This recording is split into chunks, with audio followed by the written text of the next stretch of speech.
Bueno, ahora vamos a trabajar un poco sobre la unidad 2.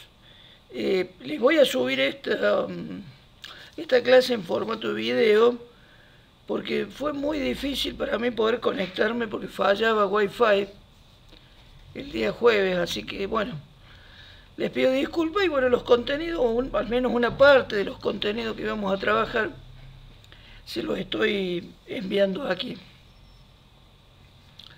Bueno, en la unidad 2, el propósito básico es analizar el problema de la racionalidad y dentro de la racionalidad de la administración racional, ¿no? Bueno, y permítanme que les lea el problema que nosotros vamos a abordar. ¿Cómo se construye la nación, el Estado, el gobierno y la administración pública, que son claramente productos de la modernidad capitalista? Y básicamente durante el siglo XX. La democracia como régimen político hegemónico global, ¿sí? Fíjense cómo será de fuerte esto de la democracia, entendida como un régimen político electivo, donde el grupo que domina es un grupo que está en el lugar de dominación del Estado mediante un sistema de votación. Bueno, esto es tan fuerte que ha llevado, por ejemplo, a la invasión de Estados Unidos a Irak, ¿sí? O a Afganistán, que en ambos casos resultó un gran fracaso porque son sociedades milenarias que responden a otra cultura y que ha producido miles de muertos en ambos casos, ¿no? Y fíjense que yo escuchaba, por ejemplo, las declaraciones del presidente de Biden, que en realidad él habla de la sociedad norteamericana, la sociedad de Estados Unidos, como el país del mundo de la libertad, digamos. Es como que ese régimen político tiene que funcionar en todos lados y en todos lados tiene que funcionar bien. De hecho, no funciona bien, no funciona bien porque no es un régimen político que asigne económicamente de acuerdo a las necesidades. Porque de hecho también en Estados Unidos hay una gran franja de la población que vive en situación de carestía, como en todas las sociedades democráticas, porque esto de democracia, el gobierno de todos, no funciona así. No es el gobierno de todos. Nosotros en realidad con el voto no estamos decidiendo, sino estamos entregando nuestra soberanía. Que, bueno, un autor que se llama Guillermo O'Donnell claramente lo llama eso delegación, un sistema de delegación política. Y es una ciudadanía de baja intensidad, según O'Donnell, y que está muy buena esa idea. Bueno, el Estado como administrador de bienes y ciudadanos, el interés general y particular, los bienes públicos y privados como ideologías, como racionalidad y como actos administrativos.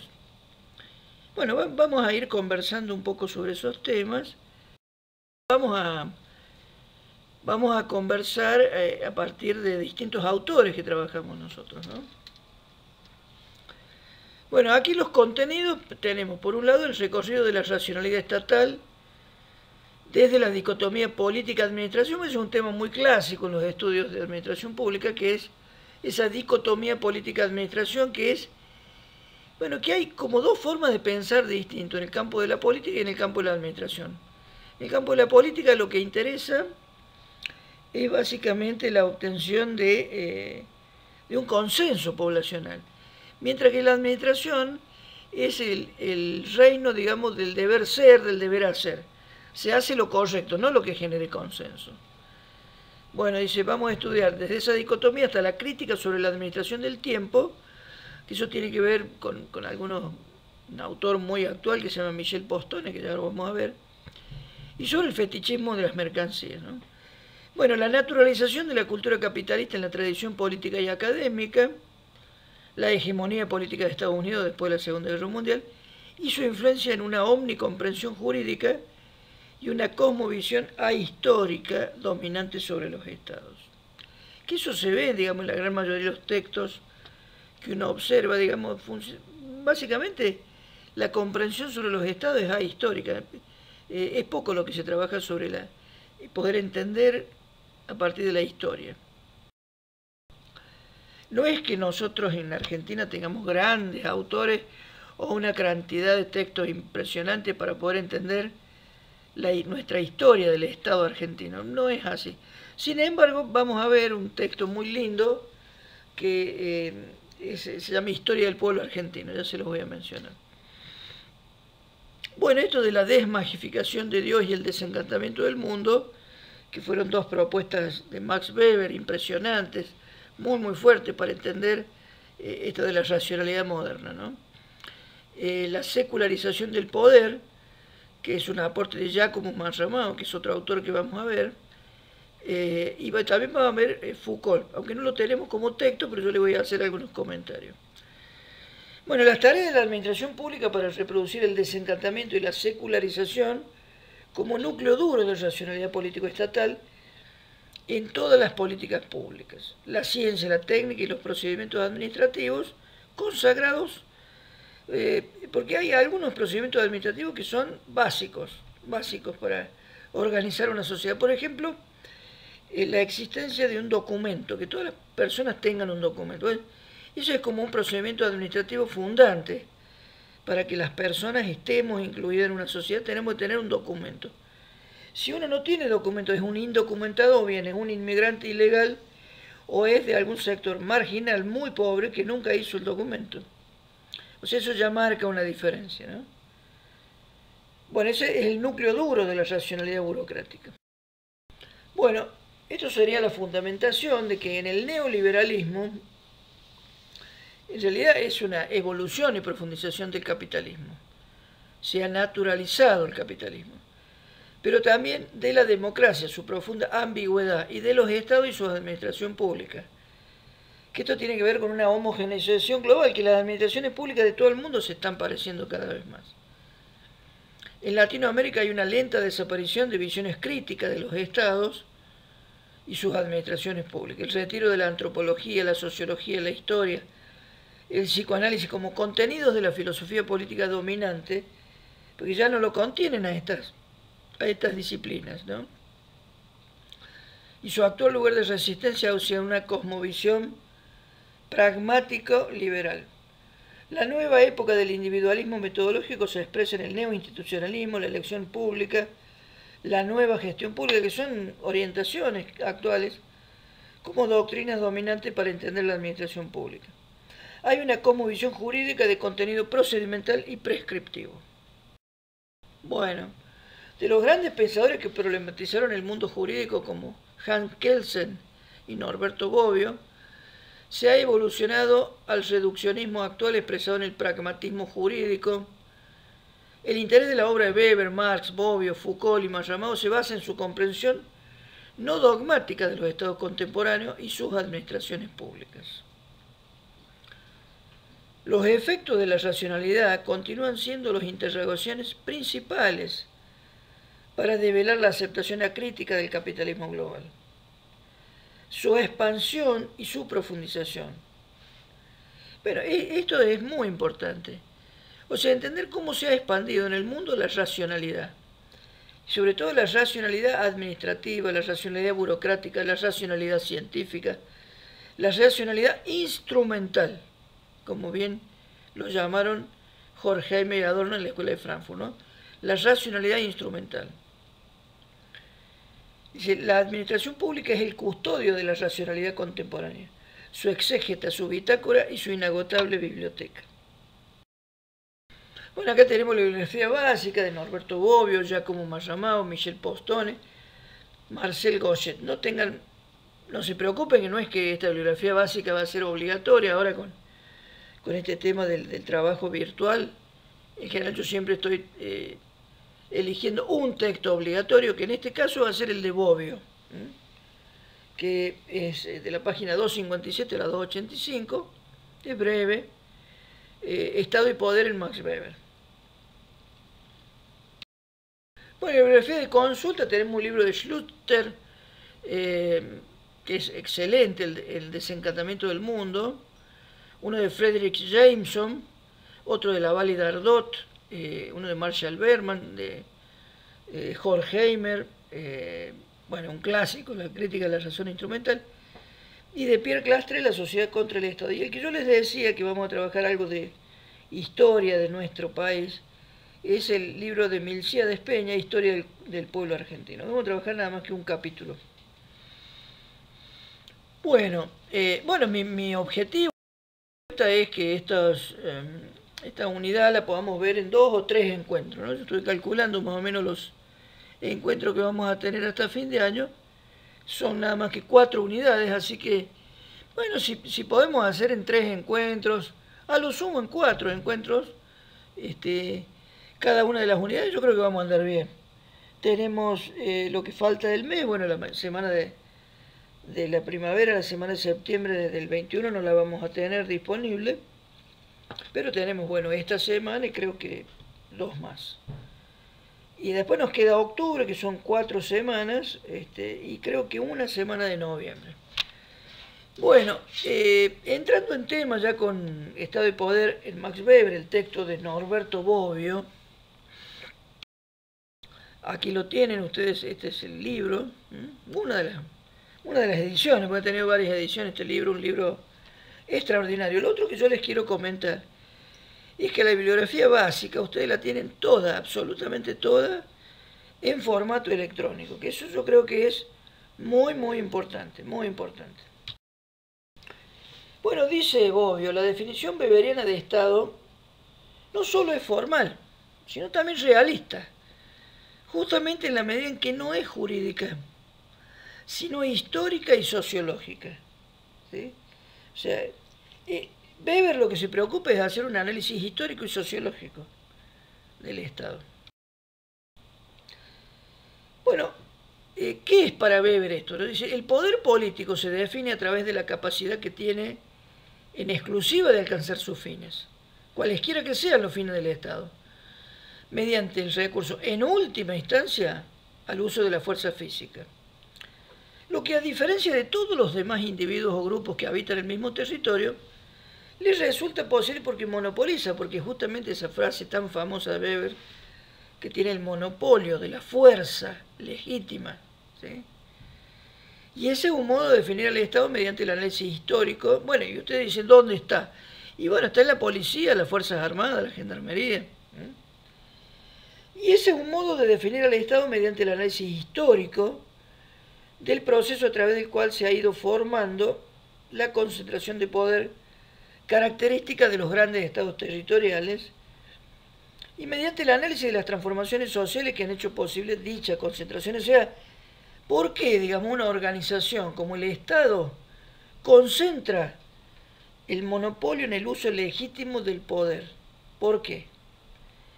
Bueno, básicamente por ese concepto que se llama legitimidad, que es un concepto creado, construido, desarrollado por Max Weber, y que es impresionante el efecto que ha tenido en las ciencias sociales ese concepto de legitimidad, lo legítimo. Bueno, el monopolio de la fuerza es condición necesaria, pero no suficiente, de la existencia de un grupo político que pueda definirse como Estado. O sea, ¿por qué no alcanza con la fuerza? Porque dice Weber que esta fuerza tiene que ser legítima, ¿sí? Solo un poder legítimo dura, y solo un poder duradero y constante puede constituir un Estado. O sea, un poder ilegítimo de muy poco tiempo no construye un Estado, construye una dominación violenta, nada más. Bueno, o sea, ¿de qué depende la legitimidad? No es porque logre resultados que es legítimo, ¿sí? Ni tampoco porque tenga un ordenamiento coactivo que consiga obediencia, sino que es efectivo solo si puede contar con la legitimidad del poder que lo ha constituido y continúa sosteniéndolo con sus mandatos. O sea, si la población cree que está bien delegar en el Estado el poder, ¿sí? El poder y la fuerza, el monopolio en el uso de la fuerza. El principio, y fíjense que cuando una población no cree en el Estado, hay movilizaciones, hay revueltas, puede haber hasta una revolución para derrocar, no solamente como la Revolución Francesa, no solamente a un monarca, sino a toda la burocracia, ¿no? El principio de efectividad se basa exclusivamente en la constatación de la observancia de las reglas, considerada como un hecho externo, y con eso tiene suficiente. El principio de legitimidad, por el contrario, o sea, esa es la diferencia entre efectividad y legitimidad. Efectividad es que se obedezca, nada más, que se sigan las reglas. Pero legitimidad, además de observar las reglas, que se aplique a su vez por referencia a un acto interno del que observa las reglas, que la obedece porque asume el contenido del mandato como máxima de su propia actitud. O sea, piensen ustedes, pagar los impuestos. No es que a mí me guste pagar los impuestos, pero yo pago los impuestos porque es legítimo pagar los impuestos. Está bien, hay que pagar los impuestos. Yo veo mal al que no paga los impuestos. Eso me parece un sentido límite de esto, porque los impuestos justamente es algo que uno no necesariamente lo ve el resultado de pagar los impuestos. Pero si uno cree en el Estado, y más aún si cree en el gobierno, va de suyo que va a creer que ese pago de impuestos va a volver de alguna manera, no a mí, pero a quienes lo necesitan, ¿sí? Cuando uno no cree en eso, bueno, hay un problema, hay un problema. Y uno de los problemas que hay es justamente la evasión impositiva. ¿Por qué también se evade impuestos? Porque yo no creo muchas veces en lo que, por ejemplo, el impuesto a las ganancias. Trato de pagar lo menos posible de impuestos a las ganancias. ¿Por qué? Porque yo no creo que ese dinero va a ser bien usado. Más vale lo uso yo, que yo sí sé cómo lo voy a usar. Bueno, preguntándose por qué razón los individuos se someten a otros individuos, dice Weber que hace falta conocer tanto los medios exteriores de los que se sirve el poder para hacer valer sus propios mandatos, la fuerza monopolizada, como los motivos internos, o sea, qué le pasa a cada persona, por lo que los súbditos aceptan esos mandatos y se pliegan a ellos, que son los diferentes principios de legitimidad. En el pasaje más conocido sobre esta materia, Weber define los diversos fundamentos de legitimidad como justificación interna de la obediencia. Está muy bueno eso, está muy bueno realmente para entender, porque cada uno de nosotros tiene un fundamento, una justificación de por qué obedecemos al Estado, ¿sí? Pero claramente esta es una conformación ideológica que traemos todos, toda la población. Miren, uno va por la calle y si un policía uno lo detiene, uno inmediatamente piensa, bueno, ¿qué habré hecho? ¿Qué hice yo que me detiene el policía? Porque el policía es la figura de la autoridad. Pero yo en realidad no hice nada, pero a lo mejor yo no sé por qué me detiene, a lo mejor estacioné mal el auto, no sé, algo hice. El policía sabe, pero yo no sé. Entonces me detengo y el policía me pregunta, ¿usted sabe dónde queda la calle San Martín? Sí, parece ridículo, pero esto, fíjense cómo funciona en todos nosotros. Bueno, esta es justamente esa lógica de la legitimidad. Bueno, acá tenemos dos libros extraordinarios, uno de La nueva razón del mundo, que ya lo vamos a ver probablemente en el encuentro próximo, de la Vallée d'Ardot, otro de Giacomo Marramao, Poder y Secularización. Bueno, Economía y Sociedad de Max Weber, que ya hemos venido hablando. El de Moisés Postone, que yo les decía, Tiempo, Trabajo y Dominación, una reinterpretación de la teoría crítica de Marx. Y otro que es un libro extraordinario también de Jameson, Una modernidad singular, ensayo sobre la ontología del presente. Bueno, vamos a hacer unos comentarios sobre la obra de Max Weber.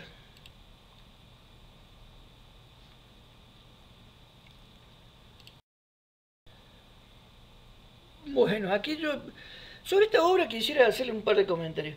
El primero es que la obra esta se editó después que estuvo muerto Max Weber, porque su mujer, Marianne Weber, la edita.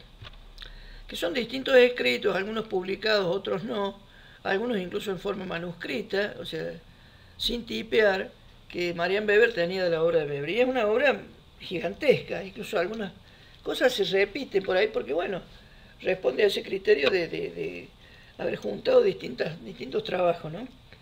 Es una obra enorme que tiene más de 1000 páginas.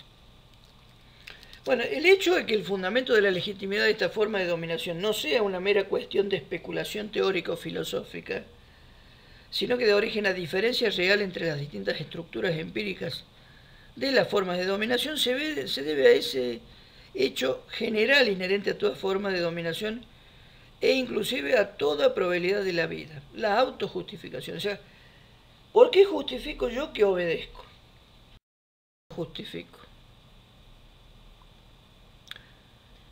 Bueno, la más sencilla observación muestra que en todos los contrastes notables que se manifiestan en el destino y en la situación de dos hombres, tanto en lo que se refiere a su salud y a su situación económico-social como en cualquier otro aspecto, y por evidente que sea el motivo puramente accidental de la diferencia, el que estar mejor situado de esos dos hombres siente la urgente necesidad de considerar como legítima su posición.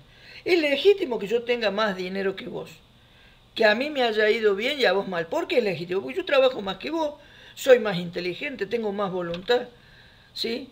E incluso pertenezco a una familia de mejor posición, etc. O sea, siempre uno esa posición de privilegio lo ve como legítimo, de considerar su propia situación como resultado de un mérito. Y la del otro es producto de su culpa, porque él no ha sido vago, porque no estudió, porque bueno.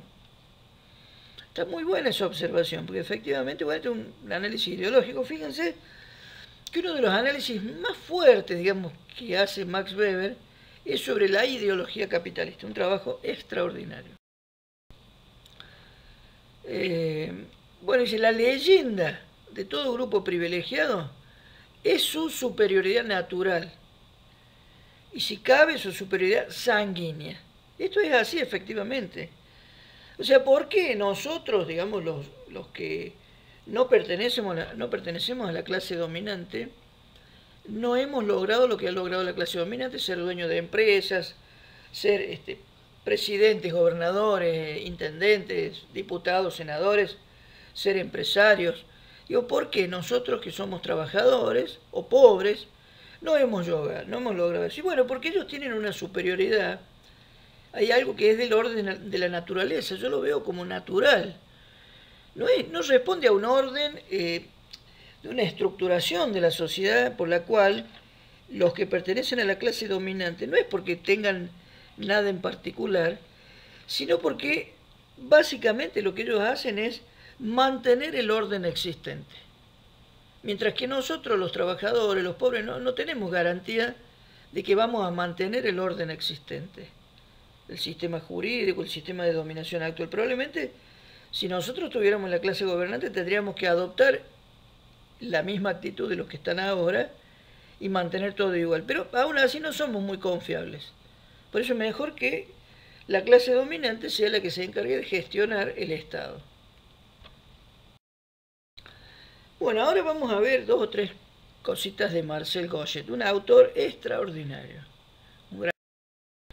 Este es el libro que él lo saca de una frase de Max Weber, justamente, donde él habla que, bueno, lo que ocurre en la modernidad es que hay un desencantamiento del mundo. ¿Y qué es el encantamiento? El encantamiento es pensar en un mundo mágico, ¿sí? Goyet sostiene que la llegada del cristianismo marcó el comienzo de la secularización en Occidente, o sea, esto de empezar a sacar la religión, digamos, de la forma de dominación. La religión en su estado puro contribuía a un orden social estático e indiferenciado. El tiempo, principio generativo en la filosofía de la historia de Goyet, era mítico y circular. Y el poder era inexistente, puesto que las deidades, al vivir junto a los humanos, no necesitaban representante ni emisario que hablase en su nombre. El ascenso del Estado y más tarde del cristianismo revolucionó estas estructuras. Goyet afirma que necesitábamos que lo cercano quedara separado de lo remoto, que el poder fuese transferido a un organismo exterior y radicalmente distinto. Bueno, esto rompe básicamente con las monarquías, porque ¿cuál es el fundamento de las monarquías? Que el poder del monarca se lo dio Dios directamente. En la modernidad no se creen las monarquías porque no hay ninguna delegación divina del poder. El efecto paradójico de esta transformación a lo largo del tiempo sería el de delegar este poder inmanente en el cuerpo social. El Estado y el cristianismo necesitarían representantes que hablasen en su nombre, legitimando así el dominio de una parte de la sociedad sobre la otra. ¿Se entiende? O sea, no es un rey, sino es una parte de la sociedad que va a dominar, una minoría que va a dominar a la mayoría. Mientras, pero es secular, o sea, no tiene nada que ver ni con la aristocracia ni con las monarquías. Mientras que las sociedades primitivas habían rechazado el poder político, este se convirtió en elemento permanente con la llegada del Estado. Bueno, este es el trabajo de Wolfgang Schluter, también un libro muy lindo sobre el desencantamiento del mundo. Este es el libro, que es de una edición muy linda y realmente extraordinaria. Yo les hago comentarios simplemente de estos libros, porque ojalá ustedes tengan entusiasmo y los lean, ¿no? Ojalá los lean. Bueno, y junto a la religión, existe un segundo poder cultural que impulsa el proceso de desencantamiento. Weber ve al lado del proceso de desencantamiento histórico-religioso un segundo proceso, que se encuentra entrelazado con este de muchas maneras. El desencantamiento del mundo a través del reino del conocimiento intelectual, en especial por el surgimiento de la ciencia moderna. O sea, la ciencia no es simplemente el fundamento de la racionalidad instrumental, es mucho más que eso. Es justamente el proceso por el cual se desmagifica el mundo. ¿Sí? Se va separando el reino de la magia, el reino de la religión, del reino de lo cotidiano, de lo concreto, de lo material. Bueno, esto analizando Jerusalén y Atenas, dice, ¿qué sería la cristiandad occidental sin el vínculo entre la tradición judía, apropiada por el cristianismo, y la filosofía griega? Esa mezcla entre cristianismo de la tradición judía y la filosofía griega. Como Weber anotó en su famoso discurso La ciencia como vocación de 1917, es imposible sobrevalorar el significado histórico de este vínculo, puesto que ha posibilitado una teología muy elaborada que no encuentra un equivalente de relevancia similar en otras religiones. Bueno, que es justamente eso, ¿no? La fusión entre el pensamiento griego y el pensamiento de la religión católica, que es la religión dominante en Occidente.